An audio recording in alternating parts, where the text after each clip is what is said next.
আপনারা এখন দেখছেন অমৃত ভগবত। যে দেখো, প্রতিটি জীব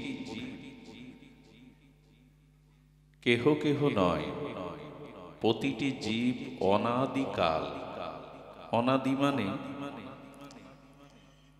যার আদি নাই। তো অনাদিকাল এই ভব সিন্ধু, সংসার রূপ সাগর বা সিন্ধুতে পড়ে পতিত হয়ে কাম, ক্রোধ, জরা, মৃত্যু, অভিশাপ, কর্মফলের এই দুঃখ জর্জরিত। শব্দের দিকে ধ্যান দিয়ে শুনুন। অনাদিকাল এই জীব আমরা এই ভব সিন্ধু এতে পতিত হয়ে কামনা, বাসনা, তাড়না, রোগ, শোক, জরা, মৃত্যু এই দুঃখে পতিত হয়ে আমরা দুঃখ ভোগ করছি। কি বাজে?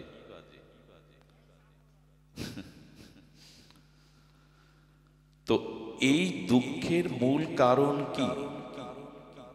কোনো কিছুর তো কারণ থাকতে হবে। কার্য যখন সংগঠিত হয় জানতে হবে তার পিছনে কোনো কারণ আছে। কারণ ব্যতীত কোনো কার্য সংগঠিত হয় না, হতে পারে না। এই জন্য আচার্য মহানুভব আমাদের শাস্ত্রকারগণ, মহাত্মাগণ, ঋষিগণ জানিয়েছেন কার্য কারণাত্মক এই জগৎ। যে কার্য সংগঠিত হচ্ছে তার পেছনে কোনো না কোনো কারণ নিহিত আছে। কুমোর ছাড়া যেমন মাটি ঘট হতে পারে না, স্বর্ণকার ছাড়া যেমন সোনা অলংকার হতে পারে না, নদী ছাড়া, জল ছাড়া যেমন তরঙ্গ বা ঢেউ হতে পারে না, সুতো ছাড়া যেমন কোনো বস্ত্র নির্মাণ হতে পারে না, পিতামাতা ব্যতীত যেমন সন্তান সম্ভব বা সন্তান প্রাপ্তি হয় না, তদুপরি কোনো কারণ ছাড়া জগতে কোনো কার্য সম্ভব নয়। তো আমি যে জন্ম জন্মান্তরের এই ভবসিন্ধুতে নিমজ্জিত হয়ে পতিত হয়ে দুঃখ ভোগ করছি, এর কারণ কি? নিশ্চয়ই এর পেছনে একটা কারণ আছে। আগেই বলেছি কারণ ছাড়া কোনো কার্য হয় না। তো শাস্ত্রকাররা বলেছেন তার মূল কারণ হলো কাম বা কামনা। যা কিছু আমরা ভোগ করছি দুঃখ এই পতিত ভবসিন্ধুতে, তার মূল কারণ হলো কামনা। কোনো একটি বাসনা বা কামনা যখন আপনার চিত্ত আক্রান্ত করে, তখন ওই কামনা বাসনার যে চিন্তা, যে স্পৃহা, যে লালসা যত পরিমাণ আপনার মনকে আক্রান্ত করবে তত পরিমাণ ভগবান ভুলে যাবে না। আর যখনই ভগবানকে ভুলে যাবেন, মায়া এসে আপনাকে গ্রাস করবে, তখনই আপনার জীবনে স্খলন, পতন, এই দুঃখ এসে আমাদেরকে দুঃখময়। এই যে বক্সে ছিল এটা দিয়ে দাও, নামাজটা আমার যাচ্ছে। তো আমরা এই কামনা, দেখুন একটা দৃষ্টান্ত দেই। বৃন্দাবনের এক পুণ্ডরিক মহারাজ এক গ্রামে হরিকথা প্রবচনে গেছে। তো তিনি পাঠ বিশ্রামান্তে যে ভক্তগৃহে থাকেন, বারান্দায় এসে দেখছেন এক বৃদ্ধা, জরাতুর বৃদ্ধা নয়, বয়স হয়েছে তবে সক্ষম। তিনি যখনই পাঠ বিশ্রামান্তে অলিন্দে বারান্দায় আসেন, তখন ওই বুড়িমাকে দেখতে পান। মাতাজি দণ্ডবত। হ্যাঁ গোসাইজি দণ্ডবত। রাধে রাধে। তো ঘরের পাশেই হরিকথা হচ্ছে আজ 3 দিন, আপনাকে তো পাঠে দেখি না। বলে গোসাইজি আমি যেতে পারি না, পাটা ব্যথা করে, দাঁড়াতে পারি না, খালি পায়ে চলতে পারি না, গরমের যন্ত্রণা সহ্য করতে পারি না, বেশিক্ষণ বসলে নিদ্রা আসে। মানে উনি পাঠ শুরু করে দিলেন, মানে ওনার অসুবিধাগুলো পাঠের মতো করে ব্যক্ত করলেন।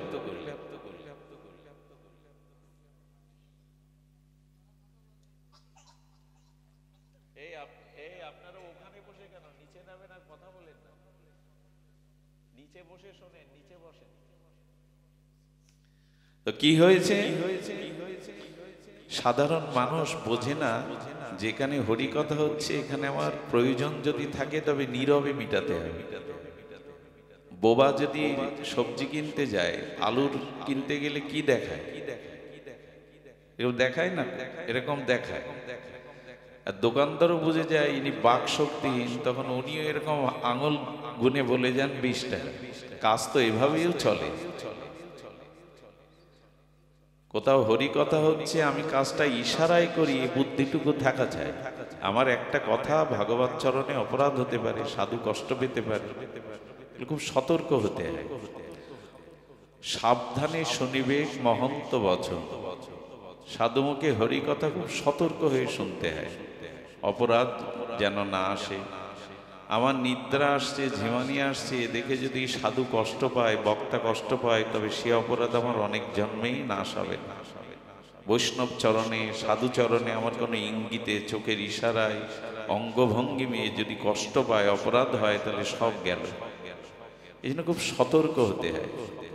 এখানে চলা চাউনি যেন অভিমানের না হয়, গর্বের না হয়, দৈন্যতা থাকে। নিতে এসেছি তো কৃপা, তো দৈন্যতা যেন আমাদের মধ্যে থাকে। তো বুড়িমা প্রবচন বলে গেলেন 5-7 মিনিট। বাবাজি মহারাজ বললেন ইনি তো আমার থেকে ভালো প্রবচন করেন, দেখি। এক কথাতে 5-7 মিনিট শুনিয়ে দিলেন।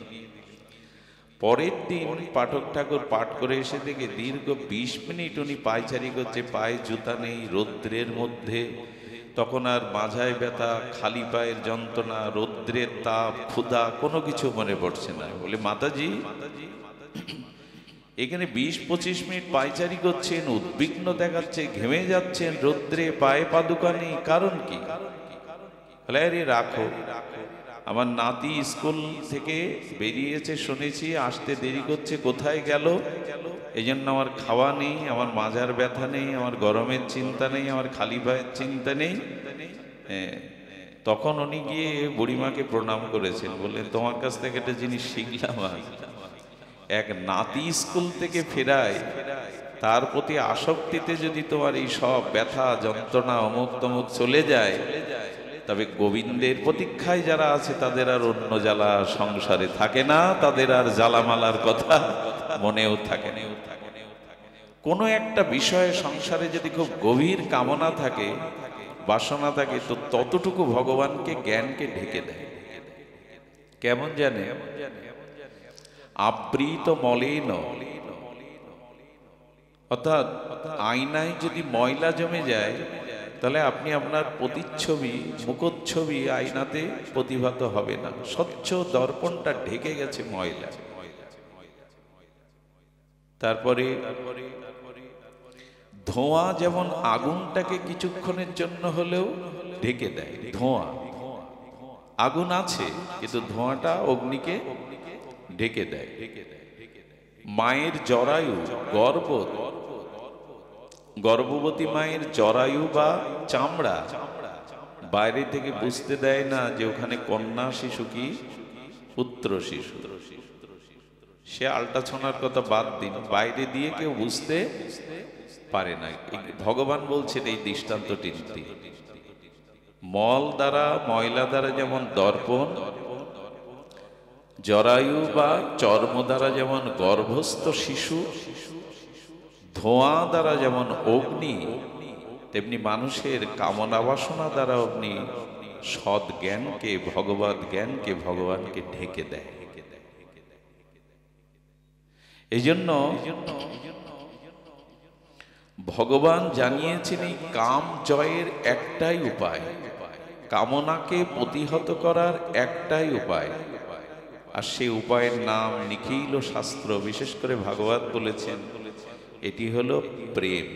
কাম দুই অক্ষর, প্রেম দুই অক্ষর। ভগবত প্রেম দিয়ে কেবল কামনা বা কামকে জয় করা যায়, এছাড়া দ্বিতীয় কোনো পথ খোলা নেই। যদি বলেন আমি কামনা পূরণ করব, পূরণ করলে আমার সেই কামনার আকাঙ্ক্ষা অভিলাষ পূর্ণ হয়ে গেলে আর বাসনা থাকবে না, বলে এইখানেই তো ভুল হয়। কামনা পূর্ণ হলে শতগুণ আবারও বেড়ে যায়।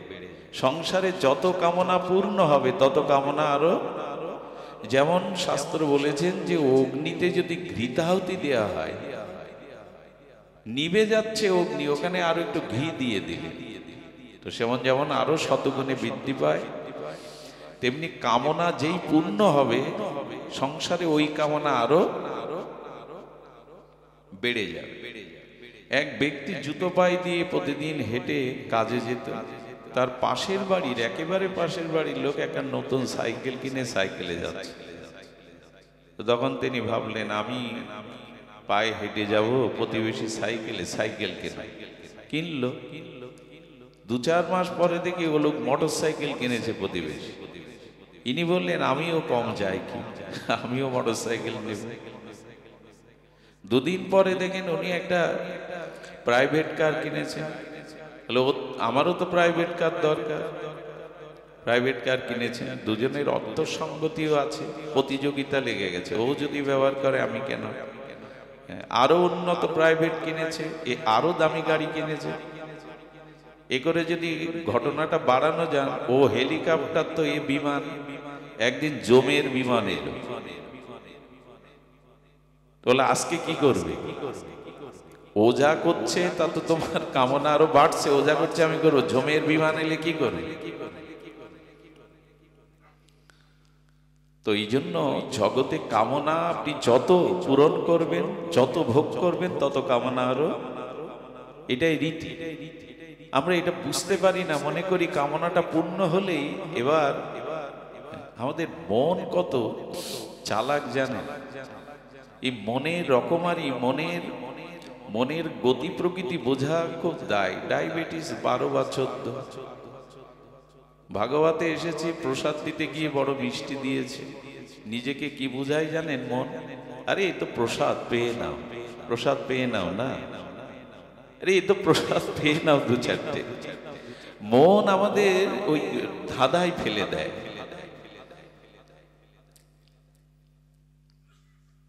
প্রসাদ রূপে পাওয়া যায়, তবে যেটা নিষেধ, যেটা আমার ক্ষতিকর, সেটিকে প্রসাদ রেখে মাথায় মনন করে অন্যকে দিয়ে দিলেন বা নাই নিলেন।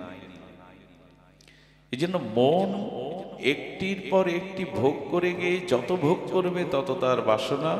তাহলে আমরা কাম জয় করার জন্য কি বললাম? প্রেমই পারে কামকে জয় করতে। আমি আগেই বলেছি, ভগবানের সাথে সম্বন্ধ হলে, শ্রী ভগবানের চরণে যদি আপনার রতি বা প্রেম আসে, ভয় নাই। এ দৃষ্টান্ত বহুবার বলা হয়েছে। কোনো যুবক, কোনো যুবতী এক ঘরে দীর্ঘদিন থাকতে পারে না, তাদের বিকার আসবে, তাদের মধ্যে মনোসংবেদ্য বিকার আসবেই। কিন্তু একই ঘরে 10 বছর থেকেও কারো মধ্যে কোনো বিকার আসবে না, কর্তব্য আসবে, নিষ্ঠা আসবে, শ্রদ্ধা আসবে, যদি তারা ভাই বোন হয়। একটা সম্বন্ধ, কামবাদে প্রেম মানুষকে কতভাবে সংযত করে দেয়, উন্নত করে দেয়। একই ঘরে 10 বছর একটি যুবক একটি যুবতী বাস করছে, কারো মধ্যে কোনো বিকার আসছে না। অন্যখানে এটা সম্ভব না, তারা ভাই বোন বলেই সম্ভব, কারণ বোনের প্রতি ভাইয়ের একটা প্রীতি, শুদ্ধতা ওখানে কাজ করে। তেমনি ভগবানের প্রতি যদি কারো প্রেম এসে যায়, সম্বন্ধ এসে যায়, সেখানে আর কাম আসবে না। জগতের রক্ত মাংসের চরিত্রে যদি এত পবিত্র থাকতে পারে একটা নরনারী, ভগবানকে হৃদয়ে স্থান দিলে, ভালোবাসলে, জগতের কাম তার কি ক্ষতি করবে? আমাদের প্রয়োজন শুধু ভগবানকে ভালোবাসা, তার প্রতি নিজের প্রীতি ভক্তিটা অর্পণ করা। সব জঞ্জাল ওইখানেই যাবে।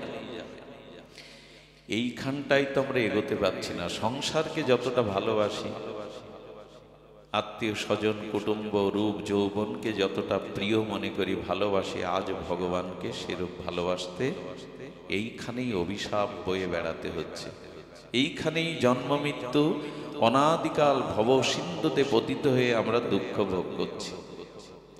এই জন্য এই প্রেম আসবে কি করে, এই প্রেম সঞ্চারিত হবে কি করে? বলো, দেখো, কারো যদি গুণ থাকে, কারো যদি অপার মহিমা থাকে, তার চরিত্রের যদি উৎকর্ষ থাকে, তবে সেই গুণবান রূপমান জ্ঞানীজন এবং মহতজন তার কথা বারবার শুনতে শুনতে শুনতে তার প্রতি প্রীতি এসে যাবে, তার প্রতি ভালোবাসা এসে যাবে। তো উপায় হলো সাধুমুখে, অর্থাৎ ভগবানকে যিনি ভালোবেসেছেন সেই সাধুমুখে বারবার ভগবানের নাম রূপ লীলা কথা শুনুন। এগুলো শুনতে শুনতে ভগবানের প্রতি অজান্তে আপনার মনের অনুরাগ বা ভালোবাসা চলে যাবে। ভালোবাসা আসবে। যার গুণ রূপ লীলা মহিমা বারবার শ্রবণ করা যায়। আমি দেখেছি, আমি জীবধম, আমি নর্দমান নরকের কীট।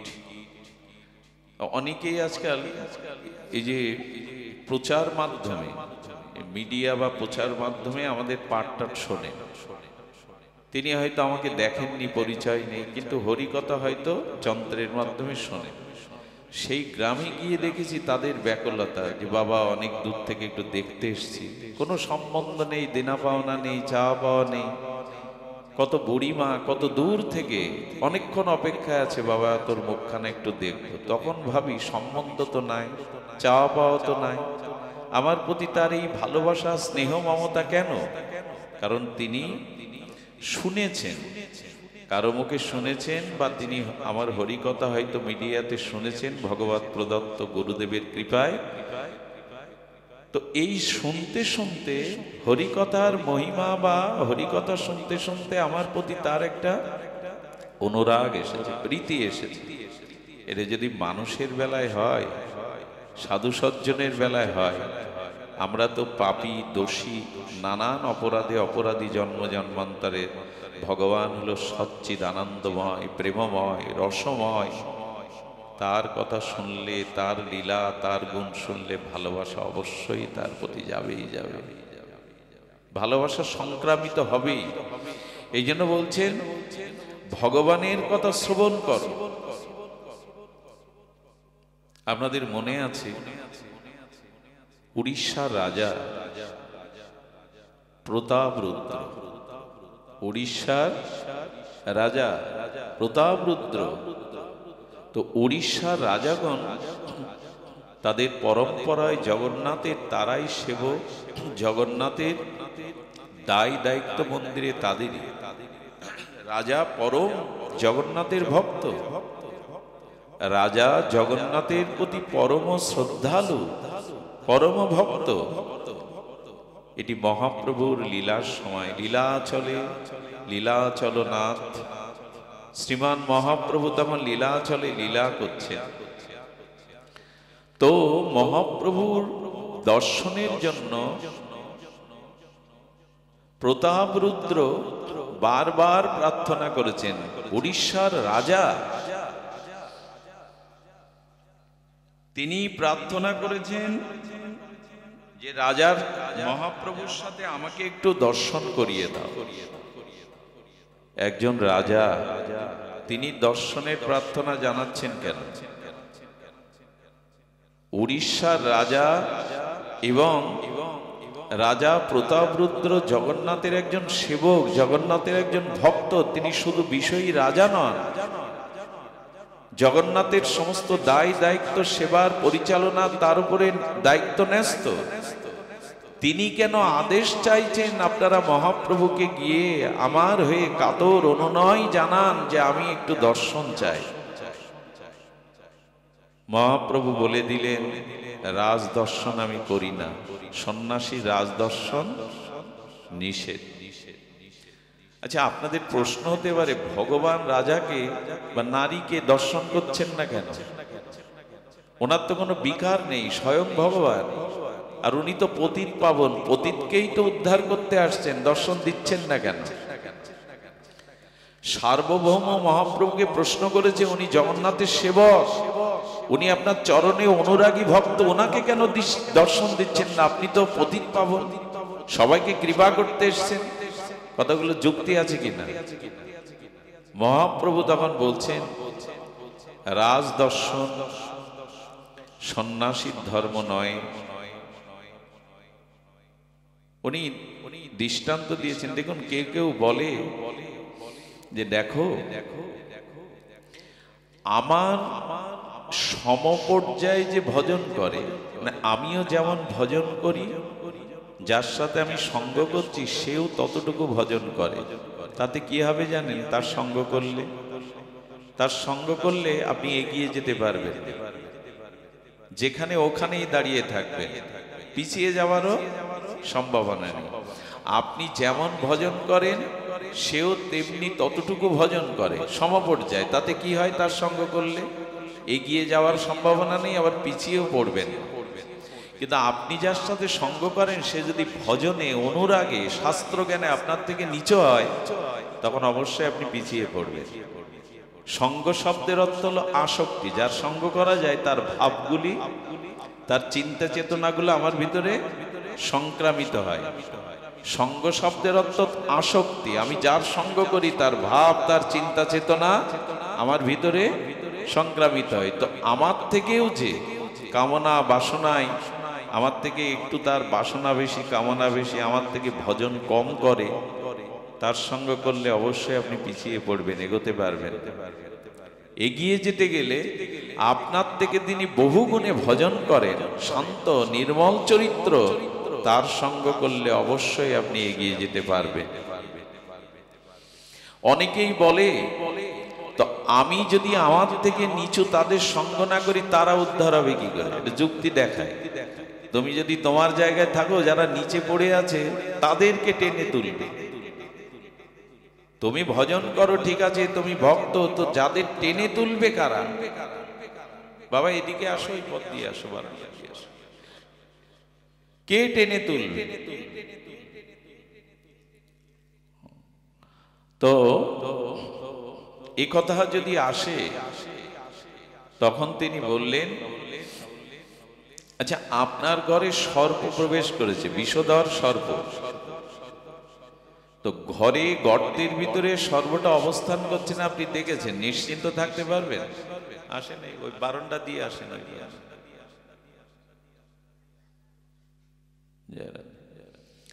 তো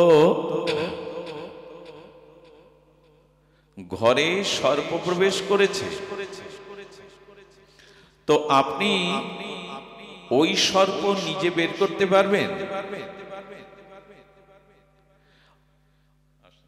ওই সর্প নিজে বের করতে গেলে সর্পদংশনে আপনি মারা পড়বেন। ওই সর্প কিন্তু আপনি গর্ত থেকে এই মন্ত্র ঔষধ বিন বাজিয়ে যাই হোক ধরতে পারবেন না। ধরতে গেলে ছবল খাবেন।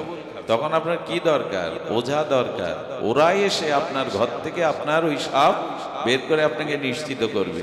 কেন? আপনার ঘরের সাপ আপনার ক্ষতি করবে, আপনি বের করতে পারবেন না, ধরতে পারবেন না। লোক খেতে গেলে ছবল খেতে হবে, বিষের দংশন পেতে হবে। তেমনি আমি ভজন করছি, কিন্তু যদি এই প্রশ্ন আসে, তাহলে যারা ভজন করছে না তাদের আপনি উদ্ধার করুন, তাদের সঙ্গ দিন।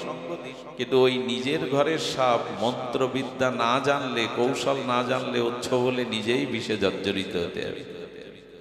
ওটা মহাপুরুষরা পারে।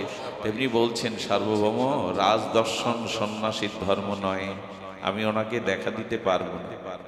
রাজা কাঁদেন। রাজা নিত্যানন্দ প্রভু, সার্বভৌম রাজ পণ্ডিত, তাদের দিয়ে বলুন, উনি পতিত পাবন অবতারে এসেছেন, আমি শুধু বাদ পড়ব? আমার কৃপা হবে না? আমি রাজা বলে সর্বস্ব কি ত্যাগ করব? একবার উনি করুণা করবেন না? ভক্তরা গিয়ে সার্বভৌম পণ্ডিত নিত্যানন্দ প্রভু পর্যন্ত বলেছেন, জগন্নাথের সেবক ভক্ত রাজা, আপনি তাকে কৃপা করুন। বলেন, তোমরা যদি বারবার আমাকে বলো আমি আলালনাথে চলে যাব, এখানে থাকবই না। এত এত দৃঢ় মহাপ্রভু, আমি আলালনাথে চলে যাব, তোমরা বারবার যদি আমাকে এই কথা বলো। রাজার ছেলে ছিল, ভক্ত রাজা না। সে মহাপ্রভুর দর্শনে আসলে মহাপ্রভু তাকে একটা বস্ত্র উপহার দিলেন, আর সেই মহাপ্রভুর হাতের বস্ত্র পেয়ে আর প্রতাপ রুদ্র কাঁদতেন। ওই ছেলেকে জড়িয়ে ধরে আলিঙ্গন করছেন, তুই মহাপ্রভুর কৃপা পেয়েছিস, আমি শুধু পাইনি। কত অনুরাগ! মহাপ্রভু দর্শন দিচ্ছেন না। এই জন্য সঙ্গ যাদের করবেন, দেখবেন আপনার থেকে মন মানসিকতা ভজনে তারা একটু এগিয়ে কিনা। কেন ওই পতিত উদ্ধার করতে হবে বলে আপনি ওই যে বললাম নিজের ঘরের সাপ আপনি নিজে বের করতে যাবেন না, দংশন পেতে হবে। তো ওঝা দরকার, যাদের সামর্থ্য আছে ওরাই চালা থেকে বের করে মুক্ত করে, আপনি করতে যাবেন না। শ্রী গুরুদেব পারেন, মহাত্মারা পারেন, আমি পারি না। যে তার স্বভাব, বরঞ্চ আমি তার সাথে মিশলে তার স্বভাবে আমি পতন হয়ে যাব। তো মহাপ্রভু কোন রকমে কিছু করছেন না। শেষে নিত্যানন্দ প্রভু উপায় আসলে গৌর পাবে তো নিতাই। নিতাই বললেন একটা উপায় শেষ বাকি আছে। প্রভুকে কেউ অনুরোধ করতে গেলে প্রভু তার প্রতি রেগে যান, বলেন আমি আলালনাথে চলে যাব, লীলা চলে থাকবো না। তোমার একটাই উপায়, যেদিন মহাপ্রভু রথযাত্রার শুভ লগ্নে রথাগ্রে মহাপ্রভু নৃত্য করবেন, কীর্তন করবেন, মাঝে মাঝে সেই সংকীর্তন নর্তন করতে করতে মহাপ্রভু ভাবে প্রেমে মূর্ছিত হয়ে পড়ে যান। যখনই প্রভু পড়ে যাবে, তুমি প্রভুর কর্ণের কাছে গিয়ে ভাগবতের একটি শ্লোক শোনাবে। এই যদি হয় তাহলে কিছু হতে পারে। নিতাই চাঁদ রাজ দর্শন করবে না, কিন্তু ভক্ত দর্শন তো প্রভু করবে। তো উনি কি করলেন, বললেন রাজা, তারও একটা নিয়ম আছে, তুমি যে রাজা, এই অভিমান প্রথমে তোমায় ত্যাগ করতে হবে। তো কি করতে হবে? রথের অগ্রে তোমাকে সমার্জনে নিয়ে ঝাড়ু দিতে হবে। তুমি রাজা, এই অভিমান থাকলে কৃপা পাবে না, তুমি দৈন্যতা নয়। সেখান থেকেই ওই প্রথাটা রথের আগে, এখনো ওখানে যে প্রথা আছে, এখনো রাজা বা ওইখানের স্টেটের যারা কর্ণধার তারা এসে আগে চন্দনের ছিটা আর সোনার সমার্জনী ঝাড়ু দিয়ে রথের অগ্রপথে ঝাড়ু দিতে দিতে যান, এখনো ওই প্রথা। তো রাজা আজকে কাঙাল বেশে এসে, এখন ভক্তি পাওয়া, ভগবান পাওয়া সহজ, অভিমান থাকলে, গর্ব থাকলে পাওয়া যায় না। তো উনি সমার্জনী দিয়ে ঝাড়ু দিচ্ছেন। ঝাড়ু দিতে দিতে মহাপ্রভু রথাগ্রে নর্তন কীর্তন করতে করতে ভাবাবেশে মূর্ছিত হয়ে একপাশে যখন পড়ে গেছেন, নিত্যানন্দ প্রভু শিখিয়ে দিয়েছিলেন সেই গোপী গীতের একটি শ্লোক তার কানে কানে বললেন, তব কথামৃতম তপ্ত জীবনম কবিবীড়িতং কল্পসমহম শ্রবণাং মঙ্গলাং শ্রীমদাততম ভুবি গৃহান্তি যে ভুরিদা জনা। যেই ভাগবতের গোপী গীতের এই শ্লোক উচ্চারণ করেছেন মহাপ্রভুর কর্ণে, সঙ্গে সঙ্গে মহাপ্রভু প্রেম আবেশ থেকে আর উঠে বললেন, কে গো বান্ধব, কে গো আমায় হরিকথা শোনালে, কে গো আমায় গোপী কথা শোনালে। ওগো বান্ধব, আমি মূর্ছিত ছিলাম, কৃষ্ণ ভুলেছিলাম, কে আমার বান্ধবের প্রেমময়ের স্মৃতি জাগিয়ে দিলে। বলেই মহাপ্রভু গিয়ে আলিঙ্গন করেছে। প্রভু জানে না কে এই শ্লোকটি বলছেন। প্রভু জগৎকে দেখালেন রাজা নয়, গর্ব নয়। যদি ভগবান, আচ্ছা প্রভু ওনাকে ভক্ত ভেবে আলিঙ্গন করলেন কেন? বললেন ওনার মুখে ভগবানের কথা উচ্চারণ হয়েছে, তব করাম গোপীর এই শ্লোকটি উচ্চারণ হয়েছে। দেখুন অনেকেই বলে, বিল্লমঙ্গল দা সব জায়গায় যান তো একটু জায়গা, পরিবেশ, শ্রোতা এগুলো বিবেচনা করে যান, সামনে আসবেন, একটু বিবেচনা করে যান। আমার কি মনে হয় জানেন, শাস্ত্রে বলেছে ভাগবত পড়ো গিয়ে বৈষ্ণবের স্থানে। বৈষ্ণব যেখানে এই কথাটা আমার বারবার মনে হয়। তো মহাত্মারা তো সবখানে যান। আমার তখন মনে হলো, চিন্তা এলো, না আচ্ছা একবার ভাবুন তো,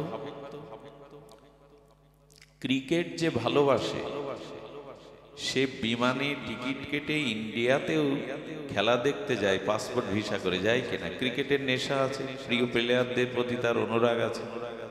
ফুটবল খেলা দেখতে আমাদের গ্রামাঞ্চলেও ঢাকায় রাজধানীতে চলে যায় কত, যার যেখানে ভালোবাসা আছে সে সেখানে চলে যায়।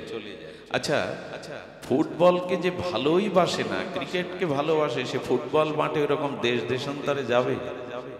ক্রিকেটের জন্য যাবে। আবার যে ক্রিকেট ভালো, ফুটবল ভালোবাসে, ক্রিকেটকে ভালোবাসে না, সে কিন্তু আবার ভিসা করে, পাসপোর্ট করে, টাকা খরচ করে যাবে না। মানে যার যে খেলা ভালো লাগে, যার যেখানে অনুরাগ আছে, সে সেখানে অর্থ ব্যয় করে, সময় নষ্ট করে যাবে, কারণ ওই খেলা তার প্রিয়। এই তো আপনাদেরও বলি, ভাগবত কথা ভালো না লাগলে আপনারা আসতেন এত দূর দূরান্ত থেকে?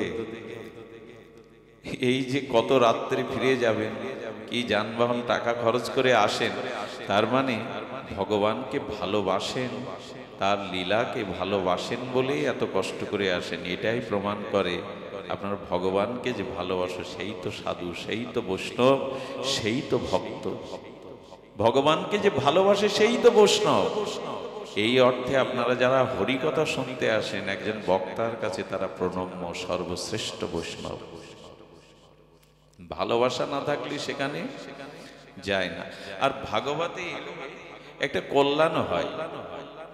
আমাদের ভজনের মধ্যে শ্রেষ্ঠ পঞ্চ অঙ্গ: সাধুসঙ্গ, হরিনাম, কীর্তন, ভাগবত শ্রবণ, মথুরা মণ্ডলে বাস, আর শ্রদ্ধায় শ্রীমূর্তির সেবনেই তো যত ভজন আছে, এই পঞ্চঙ্গই হলো শ্রেষ্ঠ। কি কি? সাধুসঙ্গ, হরিনাম সংকীর্তন, ভাগবত শ্রবণ, আর বৃন্দাবন অর্থাৎ মথুরা মণ্ডলে বাস, আর শ্রদ্ধায় শ্রীমূর্তি বা বিগ্রহের সেবা বা অর্চন। এটি হলো পঞ্চ ভজন শ্রেষ্ঠ অঙ্গ। এই পাঁচটির যে কোনো একটিতে যদি আপনার প্রীতি এসে যায়, ভালোবাসা এসে যায়, তবে অবশ্যই আপনি কৃষ্ণ ভক্তি লাভ করবেন। এটি চৈতন্য চরিতামৃতে বলা আছে। এই পাঁচের অল্প সঙ্গ যে করে, তার প্রেম ভক্তি এসে যায়। সৌভাগ্য কি জানেন? ভাগবতে এই পাঁচটাই পাওয়া যায়। ভাগবতে এই পাঁচটাই পাওয়া যায়। এখানে সাধু সঙ্গ হচ্ছে, এখানে হরিনাম ও ভাগবতের আগে পরে কীর্তন হচ্ছে, ভাগবত পাঠ হচ্ছে। আর যেখানে ভাগবতজি থাকেন, যেখানে সাধুগুরু বৈষ্ণব থাকে, যেখানে হরিকথা প্রবচন হয়, সেটাই মথুরা, সেটাই বৃন্দাবন।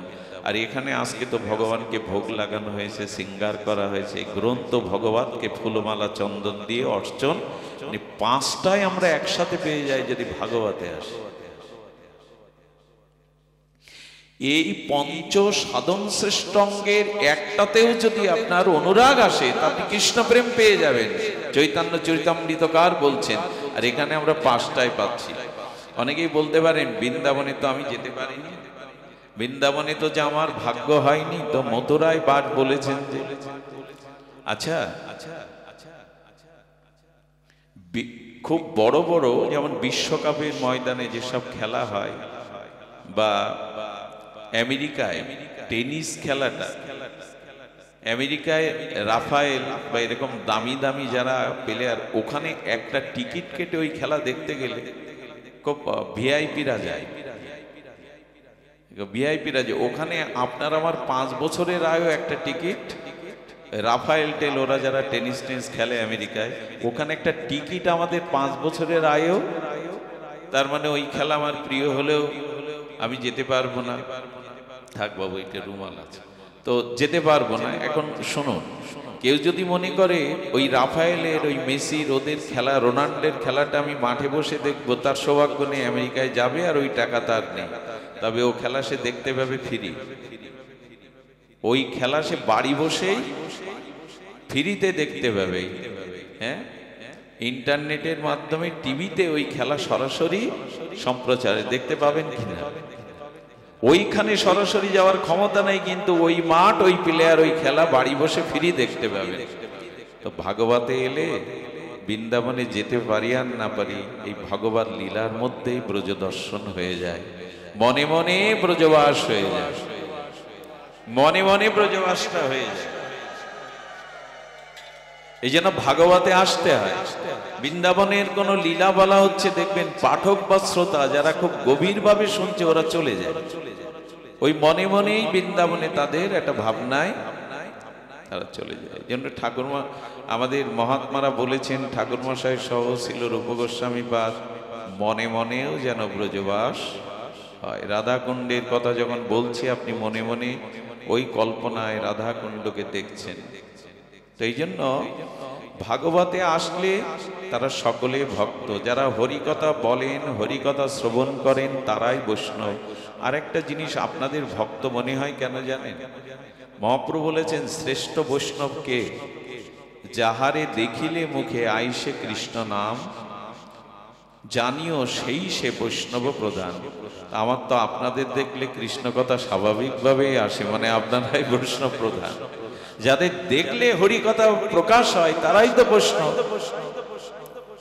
এই জন্য ভক্ত সঙ্গ করলে সব প্রাপ্ত হয়। এই দেখুন, যে রাজাকে মহাপ্রভু এত কঠোর হলেন রাজদর্শন দেবেন না, হ্যাঁ, তিনি দূরে দাঁড়িয়ে দাঁড়িয়ে প্রতীক্ষা করতেন, গৌরকে একটু দেখবো, প্রভু তাকাতেন না। তিনি একটু দৈন্য এনে পথে ঝাড়ু দিয়েছেন, আর মহাপ্রভুকে একটু ভাগবতের একটা বাণী শুনিয়েছেন। তাতে কৃপা কি গো, মহাপ্রভু তাকে জড়িয়ে ধরে প্রেম দিয়ে আলিঙ্গন করে চোখের জলে বলছেন, কে পরম বান্ধব আমাকে প্রাণবধূর কথা, কৃষ্ণের কথা শোনাল।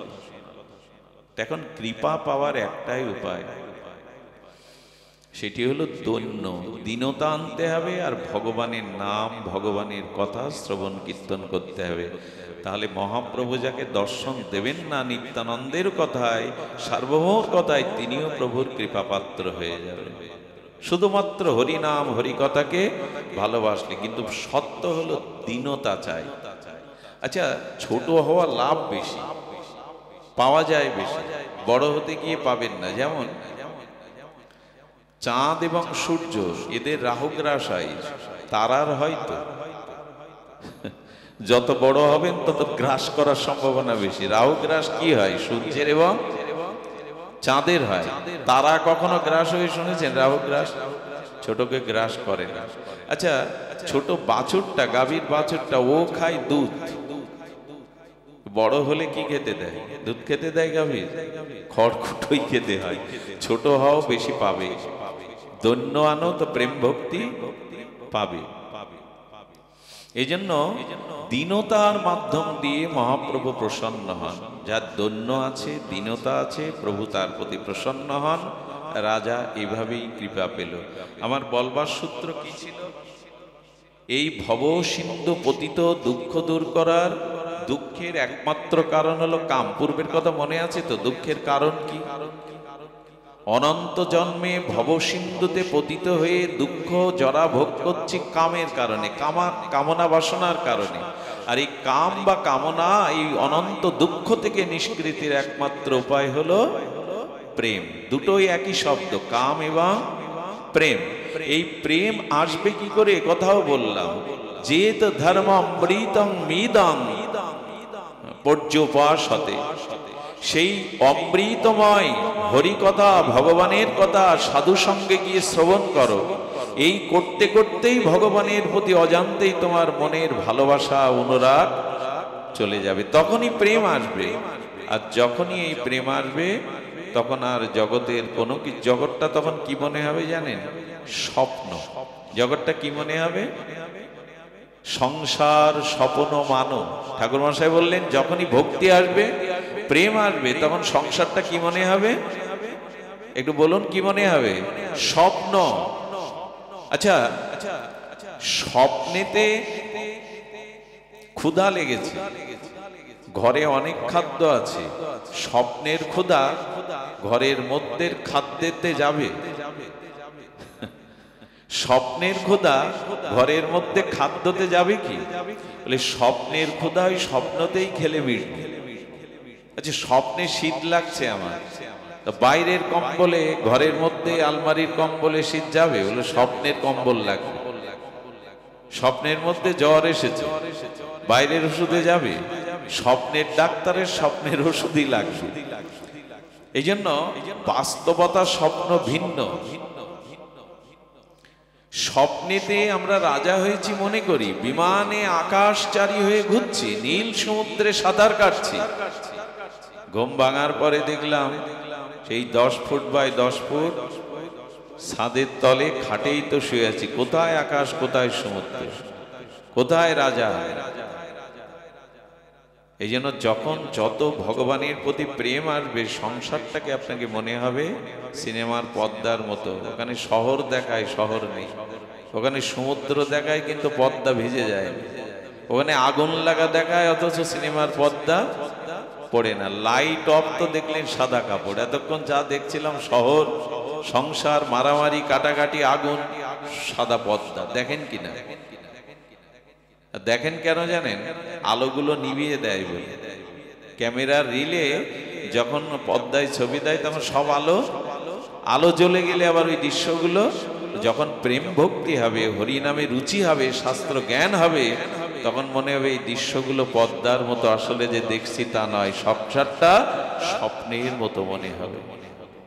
সত্য কি মনে হবে? সত্য একমাত্র ভগবানের নাম, ভগবানের ভজনকেই সত্য মনে হবে। সংসার স্বপ্ন মানো। এই জন্য আমাদের উচিত কি জানেন? আমাদের উচিত হলো নশ্বর এই সংসার থেকে ঈশ্বরের দিকে যাওয়া। এটি নশ্বর, উনি ঈশ্বর, সচ্চিদানন্দময়। আমাদের নিকৃষ্ট থেকে উৎকৃষ্টের দিকে যাওয়া উচিত। মানুষ ধনী হতে চায় দরিদ্র থেকে, তেমনি মানুষের উচিত নিকৃষ্ট যে জীবন, তার থেকে যাতে উৎকৃষ্ট জীবন পায়। অন্ধকারে বাস করছি, যেন আলোর কাছে যেতে পারি। এই বাসনাটা জাগান। আর কতকাল এই জন্ম মৃত্যু জরা ব্যাধিতে আমরা আক্রান্ত থাকব? এই জন্য নিকৃষ্ট থেকে অবস্থা থেকে উৎকৃষ্টতর দিকে যেতে হবে। শাস্ত্র বলেছেন যে আমাদের সাংসারিক যে স্বপ্নময় সুখ থেকে অখণ্ড যে আনন্দ, কারণ সংসারে অখণ্ড আনন্দ নাই, ভগবত ভজনেই অখণ্ড আনন্দ আছে। সেই ভগবত ভজনটাকে আঁকড়ে ধরার প্রয়াস করাই হলো নিকৃষ্ট সুখ থেকে উৎকৃষ্ট সুখে যাওয়া। সংসারের যে সুখ, তা ভোগ করতে গেলে রোগ আসে, জরাব্যাধি আসে, অভিশাপ আসে, ভয় আসে, এ দেহ ক্ষয় হয়, চিত্ত দুর্বল হয়। কিন্তু এটা হলো নিকৃষ্ট সুখ। আর ভগবত ভজনে আছে উৎকৃষ্ট সুখ। তাতে প্রাণের বল বাড়ে, চিত্ত প্রসন্ন হয়, সৎ গুণাবলী, সৎ জ্ঞানের উন্মেষ ঘটে। এই জন্য ভজনেই আছে প্রকৃত শান্তি, ভজনেই আছে প্রকৃত আনন্দ। সেই ভজনটা আমাদের করবার জন্যই এই সাধু সঙ্গে হরিকথা শ্রবণে আমাদের আগ্রহ জাগাতে হবে। যেহেতু ধর্ম অমৃতং মিদং, এই ধর্মরূপ অমৃতকে, হরি কথারূপ, হরি নামরূপ অমৃতকে পান করো। এটাই তোমার উপাসনা। এর মধ্যে দিয়েই তুমি সেই অমৃতের স্বাদ পাবে।